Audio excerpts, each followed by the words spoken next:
트럼프 대통령 당선자와 푸틴이 서로 전화통화를 했습니다. 트럼프가 얘기했습니다. 전쟁을 더 이상 확전시키지 말고 이 정도에서 유지를 하라. 그러면 내가 대통령 되면서 이거를 전쟁을 끝낼 수 있는 방법을 연구하겠다. 이런 얘기를 했고, 또 푸틴도 거기에 대해서 화답을 한 것 같아요. 좋다고. 왜? 푸틴은 여기서 전쟁을 지금 끝내고 싶거든요. 땅을 좀 차지를 했으니까. 그런데 너무 많은 희생이 있었죠. 너무 많은 젊은이들이 죽었고 또 다쳐서 불구가 됐고 국부 펀드 모아놓던 돈을 다 썼어요. 그래도 러시아는 우리 석유 캐내면 돼. 천연가스가 있어. 이렇게 생각하겠죠. 그래서 이 정도에서 마무리를 하고 싶겠죠. 근데 우크라이나는요. 땅을 뺏겼는데 거의 20% 뺏겼대요. 땅을 뺏기고 많은 사람들이 죽고 전 국토가 초토화가 됐는데 여기서 땅도 수복 못하고 전쟁이 끝나면 젤렌스키는 앞으로 정치 생명이 끝나는 거예요. 우크라이나한테는 좀 불리하지만 트럼프 대통령 당선인은 끝내자. 왜? 사람이 너무 많이 죽는. 이렇게 지금 흘러가고 있고 세계가 지금 그런 방향으로 재편되고 있잖아요. 트럼프 대통령 당선되고 나서부터 중국도 벌써 다르잖아요. 중국도 다르게 얘기하고 지금 세계 각국이 지금 미국을 대하는 태도라든지 여러 가지 질서가 달라지고 있어요. 그런데 바이든 대통령이 며칠 전에 이상한 결정을 합니다. 우리가 우크라이나에 그동안 준 미사일, 에이테킴스, 하이마스 이런 것들로 러시아 본토를 공격하지 마라. 지금 전쟁이 거의 3년 됐잖아요. 지금 1000일이 넘었다고 그러는데 3년 동안 그거를 본토를 때리지 마라. 이렇게 했어요. 유럽에서 준 무기로도 러시아 본토는 때리지 마라. 왜? 전쟁이 확전되니까. 잘못하면 3차 대전 일어나니까. 잘못하면 핵전쟁이 일어나니까 러시아를 과도하게 자극하지 말고 그저 쳐들어온 러시아군 밀어내는 데만 우리 무기를 써라 이랬는데 갑자기 바이든 대통령이 임기가 2달도 안 남았어 이제. 그런데 그 에이테킴스 준 거 있잖아. 그거 가지고 러시아 본토 때려. 괜찮아. 이렇게 된 거예요. 그러니까 우크라이나가 잘 됐다 싶어가지고 본토에다가 에이테킴스 6발을 쐈대요. 이게 사거리가 300km고 그 안에 자탄이 많이 들어 있어가지고 그게 공중에서 폭발하면요. 축구장 3개 내지 4개 지역을 완전 초토화한대요. 그런 가공할 무기인데 이거를 가지고 러시아를 공격해도 좋다. 그래가지고 그 무기고를 공격해서 실제로 피해가 있었지 않습니까? 그리고 또 영국에서 준 스톰 섀도우라는 미사일이 있어요. 이건 공중발사 미사일인데 이것도 굉장히 정밀도가 높은가 봐요. 이걸로 본토 공격해도 돼. 그래가지고 이걸로도 본토를 공격했어. 그리고요 대인 지뢰를 허락을 했어요. 이 바이든은 누구보다 인권 이런 거를 강조하고 주장하는 사람이잖아요. 그래가지고 사우디하고도 굉장히 사이가 안 좋았잖아요. 가스커지 그 언론인 암살한 거 맞잖아. 왜 그렇게 했어? 그래가지고 사드 이런 거 빼내고 항모 철수한다. 그러고 뭐 이렇게 해가지고 사우디가 엄청 불안해졌어요. 그러니까 사우디가 중국하고도 관계를 개선하고 이란하고도 관계 개선하고 이렇게 된 게 미국이 그 전력을 빼나가니까 불안해가지고 그렇게 한 거예요. 그래서 사실 중동 전쟁도 일어난 거고 바이든이 대통령이 당선되자마자 책상에 앉아가지고 한 게 뭡니까? 셰일가스 채굴하는 거 금지. 캐나다에서 내려오는 송유관 건설하는 거 중지. 그러니까 기름값 올라가졌냐? 그러면 걱정 없어. 전기자동차 쓰면 돼. 풍력발전기 설치하면 돼. 태양열 쓰면 되잖아. 기후가 중요해. 인권, 기후 뭐 이런 데 관심이 있는 그게 그의 신앙이라고 보면 돼요. 그런데 대인지뢰도 전 세계적으로 안 쓰겠다. 한국은 제외하고 한국은 어쩔 수 없으니까 대치 중이니까 그랬는데 우크라이나 보고 대인지뢰도 써도 된다. 러시아군 막는데 지뢰 쫙 뿌려가지고 못 넘어오게 막아도 좋아. 2달 앞두고 왜 그랬을까? 사람들이 얘기가 많습니다. 어떤 사람들은 쿠르스크를 지키려면은 대인지뢰 허락해야 된다. 또 북한 군인이 지금 12,000명인가 가 있잖아요. 그래서 앞으로 계속 가게 된대요. 왜냐하면 그 12,000명이 가서 또 죽고 그런 병력 보충해야 되고 그러면 계속 이제 몇만 명이 갈지 뭐 10만 명까지 얘기하는 사람도 있는데 북한 군인들이 참전한 것은 레드라인을 넘은 것이다. 그래서 에이테킴스 사용 허락했다. 그리고 대인지뢰 사용 허락했다 이러는데 자 그런데 우리는 이해가 안 되는 게 있어요. 푸틴이 바로 핵 교리 뉴클리어 닥트린을 바로 개정해 버렸잖아요. 그래서 우리가 우크라이나에 핵 쓸 수 있다. 이렇게 법적으로 서명해 버렸잖아요. 그리고 푸틴도 미사일을 쐈어요. 뭐 ICBM을 쐈다 그러기도 하고 뭐 다탄도 뭐 이런 미사일을 쐈다 그러는데 어쨌든 이렇게 해서 이제 확전이 되고 트럼프는 에스컬레이트 하지 말라 그랬는데 이게 전쟁이 에스컬레이트돼서 점점 올라가고 있습니다. 북한이 참전한 것이 레드라인을 넘었기 때문에 에이테킴스로 본토를 공격해도 좋다고 허락했다. 여러분 그게 이해가 되십니까? 그건 변명처럼 들려요. 그 진짜 외교를 잘하는 대통령이라면 어떻게 했어야 되죠? 북한하고 푸틴하고 벌써 거래가 있는 게 파악이 되잖아요. 우리보다 훨씬 미리 파악할 거 아니에요. CIA도 있고 벌써 파악하면 딱 먼저 얘기하는 거죠. 만약에 북한이 이번에 참전을 하면 푸틴이 북한을 도와줘서 동맹을 맺는다든지 그런 일을 하면 우리는 레드라인으로 간주하고 에이테킴스로 본토 공격하도록 할 거야. 그때 얘기했어야죠. 그럼 푸틴이 멈칫해가지고요. 못할 수도 있어요. 아마 안 했을 거예요. 그러니까 전쟁을 얼마든지 막을 수 있다고 보여지는 거죠. 우리 일반인들이 봤을 때도 막을 수 있다고 보여지는 거죠. 그런데 그 뭐 하다가 가만 놔뒀다가 퇴임 2달 앞두고 이런 거 하냐 말이야. 그러면 결국은 어떻게 비치느냐면 트럼프 대통령 앞길에 재 뿌려놓는구나. 대통령 당선돼가지고 이런 공약하겠습니다. 이제 세계 전쟁을 종식시키고 미국 국내 경제를 살리겠습니다. 뭐 이런 얘기하는데 이거를 못하게 발목을 잡는. 그래서 이 전쟁 뒤수습하느라고 그냥 1, 2년 보내다가 보면 임기 다 끝날 무렵에 뭐 좀 하려고 그러면 시간이 다 갔어. 나 임기 다 끝날 무렵에 레임도 오고 뭐 이렇게 될 수도 있는데 왜 이렇게 하냐. 우리가 참 이런 게 이해가 안 돼요. 우리 같은 사람들이 기도해야 되는 이유가 이런 데 있다고 봅니다. 2012년부터 24년까지 4번의 선거가 있었잖아요.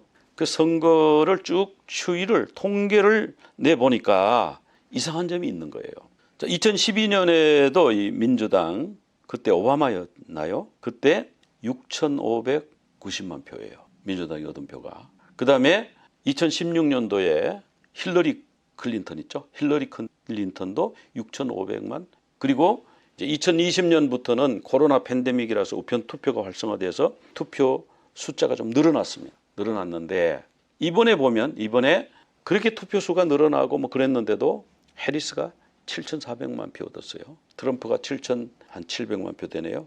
그 차이로 이겼습니다. 물론 뭐 주별로 이렇게 하니까 또 그건 또 다른 얘기고요. 이 전체 숫자로 총 투표 수로 이제 그런데요. 자, 근데 2020년도가 아주 이상해요. 2020년도에 바이든이 얻은 표가요. 8,100만 표라. 이거 어디서 나왔는지 아무래도 계산이 안. 그때는 코로나 기간이어가지고 사람들이 투표장에 안 갔어요.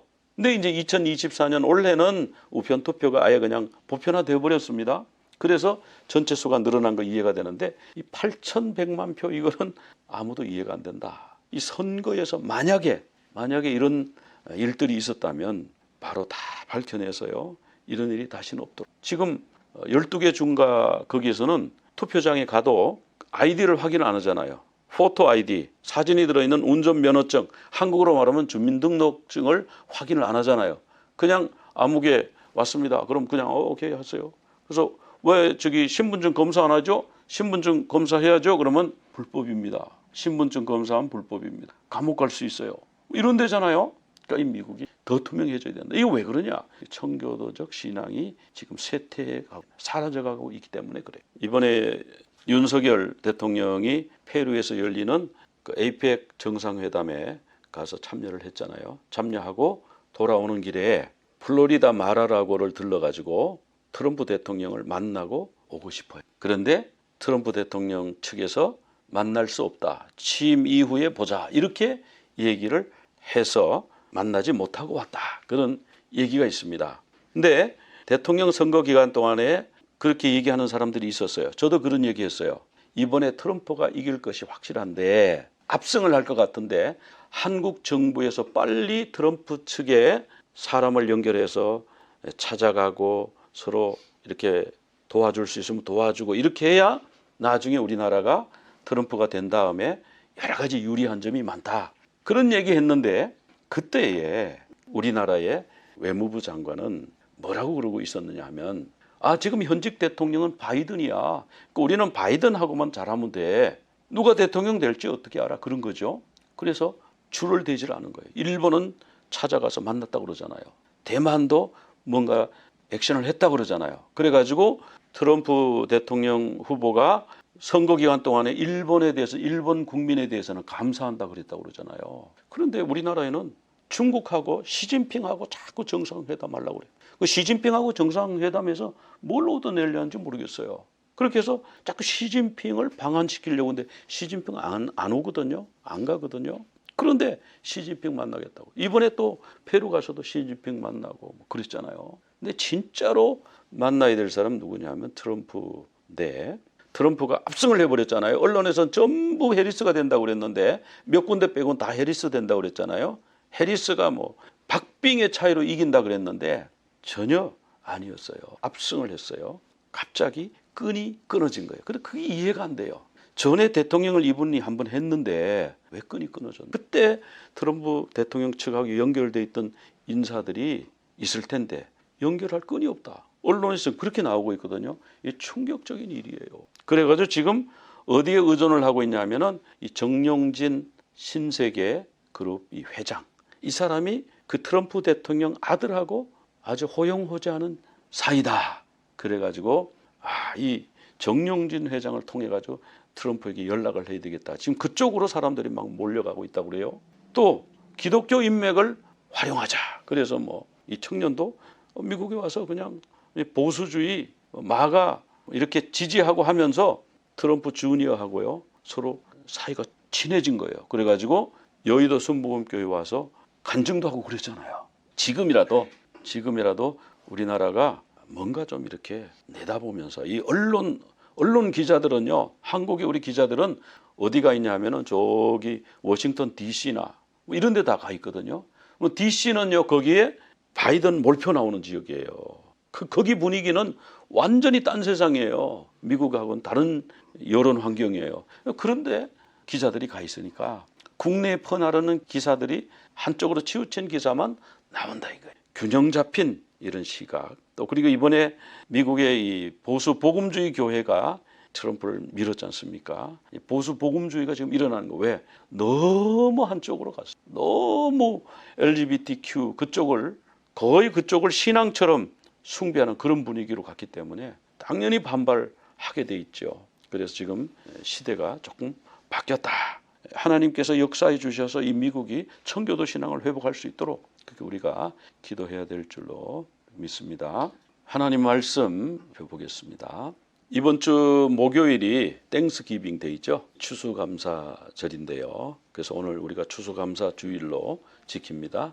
근데 우리가 이제 미국에 대해서 생각할 때 미국은 청교도 신앙에 세워졌다며요. 그 청교도 신앙에 세워진 나라가 왜 원주민들을 그렇게 많이 학살하고 노예를 수입해다가 그렇게 인권을 무시하고 그런 나라가 됐습니까? 미국이 어떻게 그러면서 무슨 청교도 신앙에 세워진 나라라고 그렇게 말할 수 있어요? 이렇게 반문하는 사람들이 있더라고요. 그런데요, 미국은 두 개의 미국이에요. 물론 미국은 뭐 백인들이 주류입니다. 그리고 기독교가 처음에 시작할 땐 주류로 시작한 건 맞아요. 근데 미국은 전 세계에서 모든 인종들이 거의 다 들어와 있는 나라는 미국밖에 없잖아요. 가장 많은 인종이 미국에 들어와 있습니다. 그런데 미국이 건국될 때는 두 개의 미국으로 건국됐습니다. 그래서 저게 무슨 얘기인가? 미국이 하나지 어떻게 두 개냐? 오피셜하게 공식적으로는 하나의 미국으로 출발했지만 그 뿌리는요 두 개의 뿌리. 하나는 뭐냐면 플리머스고요. 이 플리머스는 청교도가 상륙한 지역입니다. 또 하나는 뭐냐면 제임스타운이에요. 지금도 제임스타운 유명하잖아요. 제임스타운이 플리머스보다가 13년 먼저 시작이 됐어요. 신대륙을 발견하고 나서 영국에서 여기를 식민지 삼으려고 식민지를 시작을 했습니다. 근데 식민지에 파송한 사람들이 몽땅 다 죽고 행방불명됐어요.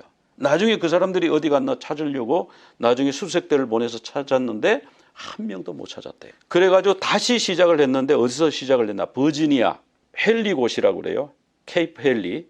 거기에 배가 세 대가 영국에서부터 출발해 와가지고 여기에다가 식민지를 만들어라. 기지를 먼저 만들어야 되잖아요. 제일 먼저 선발대가 도착해가지고 그 기지를 만들어야 되잖아요. 그래 본국하고 연락도 하고 사람을 더 받고 이렇게 해야 되는데 기지가 없으면은 어디로 가야 될지 어떻게 정착해야 될지 그게 모르는 거예요. 그래서 첫 번째 정착하려고 했던 거는 실패했고 사람들이 다 사라졌고 그 다음에 이제 사람을 보냈는데 여긴 마침이 사람이 살아남았어요. 몇 명이 왔냐면 105명이 와가지고 다 죽고 절반 정도 살아남았어요. 그래서 이게 제임스타운에서 먼저 식민지가 시작이 된 겁니다. 그러고 나서 1620년에 13년 뒤에 메이플라워라는 배, 한 대의 배죠. 원래 두 대가 올라 그랬는데 한 대가 중간에 돌아갔습니다. 한 대만 왔는데 그 한 대에 102명의 청교도들이 타고 왔잖아요. 그들이 원래는 이 버지니아의 제임스타운으로 가려고 그랬어요. 왜? 거기 가면 이미 터를 만들어 놨으니까 기지를 만들어 거기로 가야지 그랬는데 바람에 밀려가지고 북풍에 밀려가지고 플리머스 전혀 예상하지 못한 알려지지 않는 지역에 도착을 한. 그래서 각각 시작을 했는데 제임스타운 쪽하고 플리머스 쪽하고 두 개로 시작을 한 거예요. 자, 그래서 이 두 개의 도시, 이 두 개의 도시가 미국의 출발이라고 보면 되는데요. 제임스타운을 건너온 사람, 거기 와서 제임스타운을 건설한 사람들은 어떤 사람이냐면 경제적 동기로 건너왔어요. 자, 신대륙에 가면 금이 있다더라. 거기 뭐 비싼 향료가 있다더라. 그래가지고 그걸 캐다가 본국에다 팔면 엄청난 부자가 된다더라. 그래가지고 돈을 벌려고 왔어요. 이 버지니아 주식회사라고 하는 이 주식회사가 유명합니다. 이 주식회사를 세워가지고 이 회사가 그 일을 했어요. 제임스타운을 건설한 다음에 거기에 기지를 만들고 미국 땅을 쭉 가로질러 가지고 태평양까지 진출하는 걸. 그게 이분들의 목적이었어요. 근데 여기 정착했는데 여기는 습지 제임스 강이라고 하는 뭐 강 이름도 왕 이름 따가지고 그냥 제임스 강이라고 부른 거예요. 원주민들이 부르는 이름이 있었을 거예요.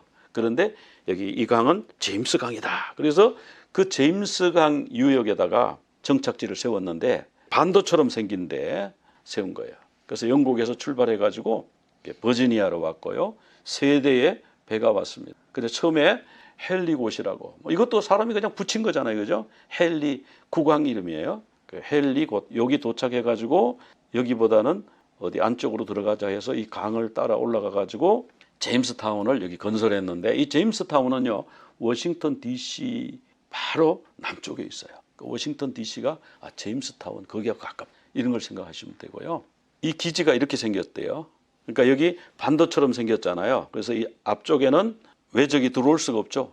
헤엄을 쳐가지고 와야 되니까 뒤쪽에만 경비를 하면 되도록 이렇게 해서 여기에서 이제 원주민들하고 뭐 그때 뭐 사슴 가죽 뭐 이런 거죠. 그런 가죽을 사고 뭐 여기 서로 물물 교환 이렇게 하고 그랬는데 이 사람들은 농사 짓는 거에 관심이 있을까요? 없어요. 그냥 금을 어떻게든 인디안들한테 금이 있냐 물어봐가지고 금이 있다 그러면 금을 지금 싸게 살 판이에요. 그 인디안들은 금값 이런 걸 잘 모르잖아요. 그럼 뭔가 싼 거 주고 그냥 그걸 사가지고 본국에 내다 팔고 이제 이런 생각이 있는 분들이기 때문에 농사를 안 지게 물물 교환하고 그러니까 식량이 부족해요. 그러니까 식량을 구하러 다녀야 돼. 식량을 구하러 다니다가 거기 리더가 원주민한테 붙잡혔습니다. 그래서 이제 죽이려고 원주민들이 그러는 거예요. 근데 그 딸이 하나 있었는데 추장의 딸 포카혼타스. 우리한테는 포카혼타스라고 알려져 있죠. 그 추장의 딸이 저 사람 불쌍한 사람 왜 죽이냐고 좀 살려달라고 이렇게 단언을 해서 이 딸이 참 마음이 천사죠. 그래서 살려줬어요. 그렇게 해가지고 존 롤프라고 하는 사람하고 포카혼타스하고 결혼을 하게 돼요. 근데 원주민들하고 사이가 좋지가 않아요. 포카혼타스도 결혼해가지고 영국에 건너갔는데 영국에서 병들어서 죽고요.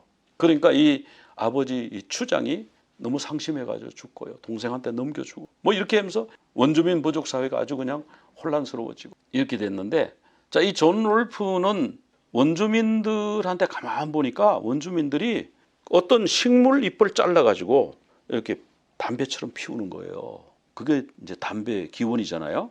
근데 이거 보니까 이걸 영국에다 팔면 장사가 잘 될 것 같아. 그래가지고 담배 농사를 이렇게 한 거예요. 그래서 보면 담배 농사를 아주 대대적으로 했습니다. 이렇게 해가지고 이 담배를 영국에다가 팔아가지고 돈을 엄청나게 벌게 된 거예요. 근데 담배 농사를 하려면 뭐가 필요해요? 노동력이 필요하죠. 근데 이 건너온 사람들은 노동할 생각이 없어요.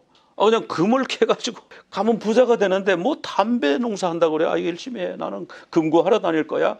이러고 있으니까 노동력이 없는 거예요. 그래가지고 사람들을 붙잡아다 강제 노동을 시키기. 그게 이제 노예제도의 시작입니다. 사람들을 붙잡아 갖고 나 금구하러 간다니까 이리 와서 일해. 그래서 담배밭에서 일을. 근데 뭐 일을 이 사람들이 숫자도 얼마 안 되고 할 생각도 없는 사람이고 뭐 이러니까 어떻게 해요? 흑인 노예들을 수입해다가 흑인 노예들을 이 담배 농장에. 그래서 노예 제도가 여기서부터 시작했는데 이 제임스 타운이 이렇게 시작된 거예요. 그때는 거의 다 예수를 믿었잖아요. 영국은 또 캐톨릭하고 이제 단절하고 영국 국교를 만들어 가지고 왕을 중심으로 해가지고 국교를 섬겼는데 이 국교인들이니까 이 사람들이 다 크리스찬인 건 맞아요. 근데 이 사람들 건너와가지고 교회도 세우고 이랬는데 교회가 여기 보면 폐허가 됐잖아요. 그러니까 신앙심은 그렇게 없어요. 그러니까 미국의 한 뿌리는 그런 뿌리예요. 그다음에 또 한 뿌리는 이제 플리머스인데 영국 플리머스 항에서 출발해가지고 왔어요. 그래서 출발지를 따라가지고 도착한 것도 플리머스라고 이름을 지은 겁니다. 그래서 이런 배를 타고 그냥 범선이에요. 돛담배 이거 타고 건너온 거예요. 그래서 원래는 맨 아래 이 항로를 통해 가지고 버지니아의 제임스타운에 가려고 제임스타운에 땅까지 샀습니다. 이 버지니아라고 하는 회사가 그 식민지를 차리기 위해서 본국에서 사람을 모집하잖아요. 저기 가면은 넓은 땅 줍니다. 값도 얼마 안 합니다. 이 땅을 사시고요. 뱃삭을 내면 우리가 실어다 드리겠습니다. 사람을 막 모집할 거 아니에요. 이 버지니아 회사는 또 그런 걸 통해서 돈을 버는 회사니까. 그 이 청교도들이 제임스타운 거기 가면은 우리가 이 너무 신앙 박해를 많이 받고 있는데 우리가 거기 가서 자유롭게 신앙생활하자. 그러려면 거기 가려면 땅을 사야 된대. 땅 산 사람만 배에 태워준대. 그래가지고 토지 권리증 이걸 돈 주고 샀어요. 그리고 배삭도 냈어요. 그런데 배를 타고 이렇게 가는데 북풍이 불어가지고 제임스타운 쪽으로 안 가고 어디 북쪽에 한참 북쪽에 도착을 했어요. 이게 케이프 카드라고 거기 곳에 이렇게 낚시고 끝 거기에 딱 도착을 한 거예요. 근데 거기 도착해가지고 보니까 토요일이에요. 그러니까 이분들이 66일인가 항해를 했다고 그러거든요. 그러니까 그 속에서 배멀미하고 막 병도 들고 음식도 못 먹고 막 모모니아위어가고 얼마나 지쳤겠어요. 이제 66일 동안 그 흔들리는 그냥 배가 출렁출렁하는 건 조그만한 배잖아요. 그리고 왔으니까 그냥 배에서 빨리 내리고 싶어. 육지를 밟고 싶어. 그런데 내일이 주일이지 않냐. 우리가 배에서 예배를 드리고 이 땅에 내려가야 된다. 그래가지고 토요일이에요. 배에서 그리고 주일날 예배를 다 드렸어요. 그리고 우리가 보니까 여기가 버지니아 제임스타운 거기가 아니야. 여기 새로운 땅인데 국왕이 딱 정해준데 거기 안 가고 너희들 엉뚱한데 너희들 마음대로 갔다 그러면 우리가 나중에 입지가 곤란해요. 그러니까 우리가 여기서 협약을 맺. 그 41명의 남자가 사인을 했는데요. 그 협약 내용이 보면은 우리는 영국 국왕한테 충성한다. 그 얘기가 나와요. 그게 바로 그거거든요. 우리가 어떻게 하다 항해를 잘못해가지고 여기 도착했지만 우리는 국왕의 백성입니다. 우리는 반란을 일으키려고 온 것도 아니고 영국과 영원히 결별하기 위해서 온 것도 아니고 우리는 국왕에게 충성을 다할 것입니다. 그게 첫 번째 들어가 있더라고요. 그 다음에 뭐냐면 우리는 신앙의 자유를 찾았고 우리는 이 땅에서 신앙의 자유를 할 거다. 이런 그렇게 복잡한 내용은 아니에요. 몇 개를 만들어 가지고 그게 메이플라워 컴팩이라고 그러잖아요. 메이플라워 협약을 배 안에서 맺었어요. 그리고 예배를 드리고 그리고 이제 배에서 내려 가지고 보니까 거기선 사람이 살 수가 없어요. 그래서 다시 배를 타고 이 안쪽에 플리머스라고 하는 곳으로 들어왔죠.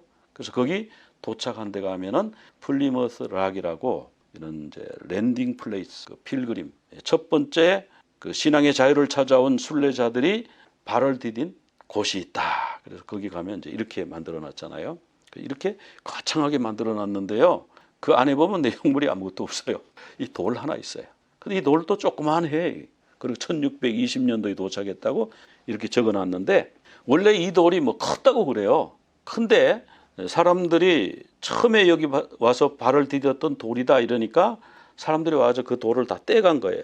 다 정으로 깨가지고 야 우리 조상들이 처음 발 디딘 돌 여기 가져왔다 이렇게 전시해놓고 뭐 사람들이 그렇게 했을 거 아니에요. 그러니까 돌이 점점 줄었어요.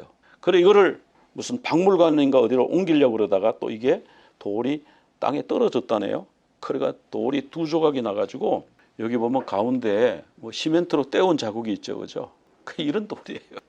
이 돌은 별로 의미가 있는 건 아니고 어쨌든 거기에 도착에 따른 증거 정도로만 생각을 하시면 되겠어요. 그리고 이제 도착한 청교도들이 집을 이렇게 지어놓고 이렇게 여기에 사는 거예요. 이 배를 타고 왔고. 근데 이분들이 이제 건너오면서 배 안에서 한 명 죽고 또 그 중에 아기가 하나 태어나고 그래서 숫자는 102명이 건너왔는데 그 102명 중에서도 한 절반이 겨울에 죽었습니다. 거기는 버지니아보다 북쪽이니까 추위가 엄청 세거든요. 한국 추위하고는 비교가 안 돼요. 왜 그렇게 춥냐 하면은 북극에서부터 여기까지 그냥 평지예요. 산맥이 없어요. 북극의 한파가 그냥 쑥 내려옵니다. 그 어디까지 가냐 하면은 플로리다까지 갈 때도 있고 텍사스까지 갈 때도 해요. 그래서 추위가 와가지고 뭐 오렌지가 다 얼었다, 뭐 사람들이 동사했다 이런 얘기가 나오는 게 그래서 그래요. 북극 한파가요 그냥 내려옵니다. 플로리다까지 내려와요. 그러니까 이 북극 한파가 그냥 매사추세츠 거기 플리머스까지 그냥 내려오는 거니까 얼마나 추워요. 그러니까 도착하자마자 완전히 한겨울인 거예요. 이게 이제 11월 중순에 도착했는데 12월 26일에 플리머스로 갔다고 그러거든요. 어쨌든 11월, 12월 굉장히 추운데 집도 없잖아요. 옷도 변변한 거 없잖아요. 양식도 없잖아요. 그 한겨울에 양식을 구해야 되잖아요. 그러니까 이제 배에 지쳐서 사람들이 이미 병이 들고 병약자들이 죽어가고 있고 배가 고파서도 굶어 죽어가고 그 젊은 사람 6, 7명이 다니면서 사냥을 해오고 음식을 구해오고 해서 이 사람들이 이제 간병하고 그 젊은 몇 사람이 집을 지은 거예요. 겨울에 나무를 구해가지고 집을 짓고 그렇게 해서 이제 봄이 됐는데 그 원주민 한 사람이 여기를 찾아왔어요. 찾아왔는데 이 원주민이 영어를 하는 거예요. 왜냐하면 이 그 식민지 개척하는 이 회사들이 원주민들을 노예로 잡아가기도 하고 뭐 통역관으로 잡아가기도 해가지고 영국에 데려가서 영어도 가르치고 뭐 해가지고 영어를 이 사람이 아는 사람인데 이 사람이 와가지고 서로 밤새워서 서로 이야기를 나눈 거예요. 그 원주민도 간 보니까 이 사람들 너무 천사 같은 사람이거든. 그래서 우리 추장 소개해 줄게. 우리 추장도 너무 좋아요. 그래서 그러냐고. 그래서 원주민 추장하고 이 청교도하고 서로 동맹을 맺습니다. 서로 동맹을 맺고요. 그 원주민들이 여기는요 옥수수가 잘 돼요. 그래서 옥수수를 준 거예요. 여기 가보면은 여기 우리나라 민속촌처럼 돼 있는데 가면은 옥수수를 많이 팔아요. 옥수수를 좀 사다가 뿌려봤는데 재래종 옥수수라 가지고 알은 작은데 참 맛은 있어 보여요. 그 옥수수를 원주민들이 주면서 이렇게 농사 지면 되고 이렇게 하면은 소출이 많이 납니다. 가르쳐 준 거예요. 그리고 물고기 낚시는 이렇게 하고요. 또 사냥은 이렇게 하는 겁니다. 우리가 생존하는 거를 다 전수해 주겠습니다. 그래서 생존하는 방법을 다 전수를 받아. 그래가지고 이제 정착이 시작이 됐어요. 농사를 지었어요. 그의 농사를 지었는데 농사가 꽤 잘 됐어요. 그래서 이분들이 도착한 지 1년 됐을 때 하나님 앞에 추수감사절을 지켜요. 3일 동안 추수감사절을 지키는데 첫날은 주일이니까 주일날 예배를 드려요. 그리고 원주민들을 초대했어요. 원주민들을 초대해가지고 같이 잔치를 하는데 그러니까 원주민들도 뭐 음식을 들고 오고 이분들도 음식을 한 것을 만들어가지고 같이 이렇게 나누어서 먹으면서 3일 동안 잔치를 합니다. 근데 거기 메인 메뉴가 뭐냐면 터키. 우리 동부 쪽에 가면 야생 터키가 있잖아요. 저도 그 자이언 캐년 거기 갔을 때 자동차가 가야 되는데 자동차가 쭉 섰어요. 그래 왜 섰는가 봤더니 터키가 줄지어서 쭉 길을 건너갑니다. 야생 터키거든요.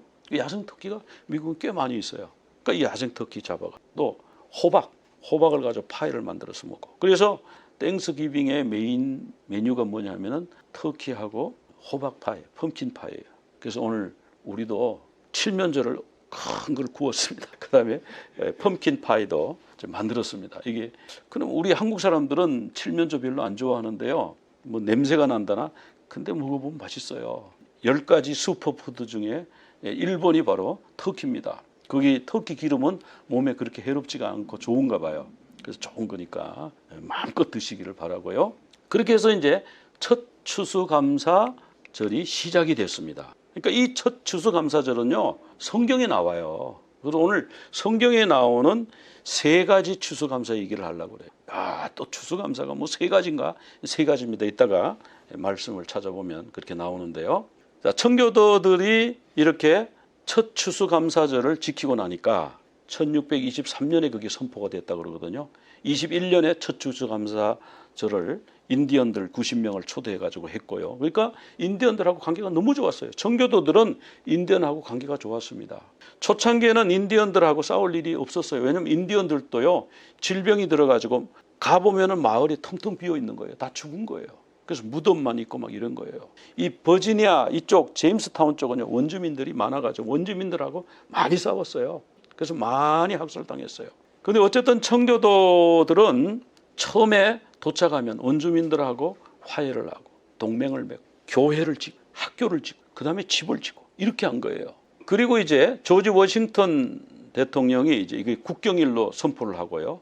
초대 조지 워싱턴 대통령이 국경일이다. 추수감사절은 국경일이다. 미국에서 그래서 땡스기빙이요, 엄청나게 큰 기념일입니다. 그리고 아브라함 링컨 대통령이 11월 넷째 주 목요일로 추수감사절을 통일을 했어요. 지역마다 막 다르게 하죠. 통일을 했어요. 추수감사절의 메인 메뉴는 터키와 호박파인데요. 우리가 성경에 보면은 세 가지 순례의 절기라 우리가 그러는데, 모든 남자는 1년에 3번씩 하나님 앞에 오라. 성경 말씀에 그 명령이에요.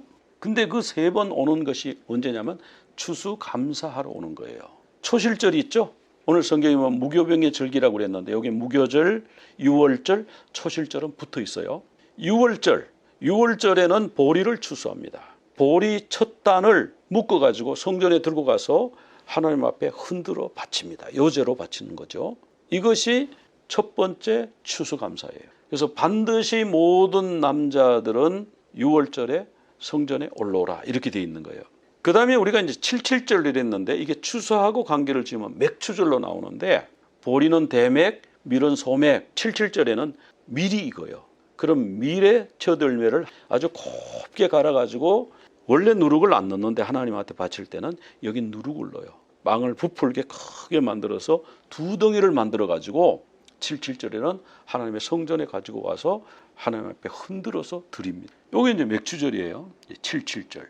오늘날의 오순절이죠. 그 다음에 세 번째 추수감사절이 있는데 이건 뭐냐면 초막절. 근데 초막절을 성경에서 한 2-3번 정도 수장절이라고 불렀어요. 모든 열매를 다 거두어서 곳간에 저장하고, 그리고 나서 하나님 앞에서 일주일을 기뻐하는 거예요. 일주일을 즐거워하는 절기가 수장절이거든요. 그래서 하나님이 3번 올라오라고 그랬는데 이 3번이요 다 추수감사하고, 6월절은 보리추수를 감사하는 절기인데, 룻기에 보면은 이런 말씀이 나와요. 나오미가 룻하고 고향에 돌아왔죠. 베들레헴에 돌아왔는데 그들이 언제 돌아왔다 그러냐면 보리 수확을 시작할 때. 보리 수확을 시작할 때가 언제냐 하면 여기 초실절 6월절입니다. 6월절에 나오미하고 룻이 고향으로 돌아와서 거기서 룻이 보아스하고 결혼해서 그 결혼을 통해서 다윗이 나왔잖아요. 오순절은 밀추수, 초막절은 포도, 올리브, 석류 이런 것을 추수해서 그 추수를 감사하는 절기인데요. 성경에 나오는 7개 절기가 있잖아요. 유무초, 오나, 속초, 유월절, 무교절, 초실절, 오순절, 나팔절, 속죄일, 초막절. 이 7대 절기가 사실은 다 추수감사하고 연결이 되어 있다. 왜? 초실절이 추수감사, 오순절의 77절이 바로 맥추절, 그 다음에 초막절은 사실은 수장절이라고 불리기 때문에 추수하고 연결 지으면 하나님이 정하신 7절기가 모두 감사하고 그런 겁니다. 초실절에는 보리 한 단을 들고 와서 흔드는데 어떤 사람 질문했더라고요. 그 왜 흔들어요? 한 단을 들고 와서 그냥 하나님 앞에 드린다 하면 이해가 되는데 왜 흔들어요? 이런 질문이 있더라고요. 왜 흔드냐 하면은 예수님이 잠자는 자들 가운데 첫 열매가 되셨다. 즉 잠자는 사람을 흔들어 깨우잖아요. 일어나 일어나 깨우잖아요. 흔드는 거, 흔들어서 깨우는 거예요. 그래서 예수님이 잠자는 자들의 첫 열매, 부활절이 바로 초실절입니다. 첫 열매 드리는 절기가 바로 부활절이고요. 그다음에 맥추절이 있어요. 이 맥추절은 성령께서 강림하신 오순절하고 말씀을 주신 하나님이 이 땅에 강림하신. 그다음에 수장절이 있죠. 수장절은 농사를 지어가지고 인게더링 모아가지고 저장하는 절기가 수장절인데, 성경의 계시록에 보면은 14장에 3번의 추수가 나옵니다. 어떤 사람은 2번의 추수라고 그러는데 저는 앞만 봐도 이게 3번의 추수예요. 첫 번째 추수는 뭐냐면은 시온산에 있는 14만 4천이에요. 4절에 뭐라고 되어 있냐면은 사람들 가운데 속량함을 받아 처음 익은 열매로 하나님께 드려진 처음 익은 열매, 초실절 얘기가 나오죠. 초실절 첫 번째. 그 다음에 14장에 계시록 14장에 두 번째 추수가 나오는데 이건 곡식 추수입니다. 낫을 휘둘러서 예수님이죠. 예수님이 낫을 휘둘러서 곡식을 거두는데 땅의 곡식이 거두어지느라. 이 곡식은 어디로 갑니까? 곡간으로 가는 거예요. 창고로 가는 거예요. 구원받은 자인 거예요. 그 다음에 14장에 19절에 보면은 세 번째 추수가 나와요. 이건 뭐냐면 땅의 포도를 거두는 추수예요. 이 땅의 포도도 낫으로 휘둘러서 거두는데 땅의 포도는 거두어가지고 어떻게 하냐면은 하나님의 진노의 큰 포도주 틀에 던져 넣는다고 그랬어요. 그리고 그 포도를 밟아서 그 포도즙이 흘러내리는 것을 그 사람들이 심판받아서 죽어가는 그런 모습으로 묘사를 하고 있거든요. 그래서 계시록에 세 번의 추수가 나와요. 근데 예수님도 수장절, 이 추수에 대해서 말씀하셨는데 마태복음 13장 30절에 일꾼들이 와가지고 얘기합니다. 우리 밭에 보니까 알곡을 뿌렸는데 잡초가 났던데요. 어떡할까요? 그러니까 주인이 말하기를 그거 놔둬라. 잡초 뽑다가 알곡 뽑힐라. 그러면 그거 어떡할 겁니까? 나중에 다 자라서 열매가 맺은 다음에 추수꾼들에게 시켜가지고 가라지는 따로 모아가지고 뭐예요? 불사르게 단으로 묶고 곡식은 따로 모아가지고 내 곡간에 드리겠다. 이렇게 말씀하셨거든요. 그래서 여기 추수에 대해서 말씀하신 건데 여기 수장절이죠. 이게. 근데 어떤 사람이 이렇게 말할 수 있죠.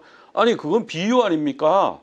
비유니까 뭐 그거 그냥 비유로 교훈만 받으면 되지. 그거 비유 아닙니다.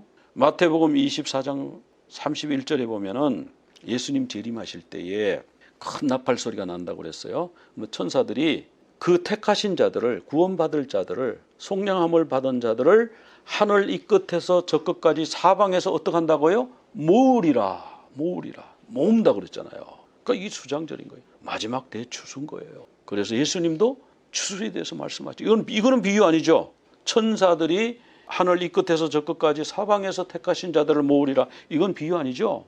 비유도 사실이고 이 말씀도 사실이에요. 마지막 때에 알곡들을 모읍니다. 이 알곡에 들어가지 않으면요 따로 묶여갖고 불사르는데 던져져 버려요. 그래서 보면은 세 번의 감사절이 있잖아요. 야 그러면 1년 내내 감사하다가 끝나겠네. 하나님이 계획하신 건 그런 거예요. 6월절에도 성전에 올라와서 감사해라. 내게 얼굴을 보여라.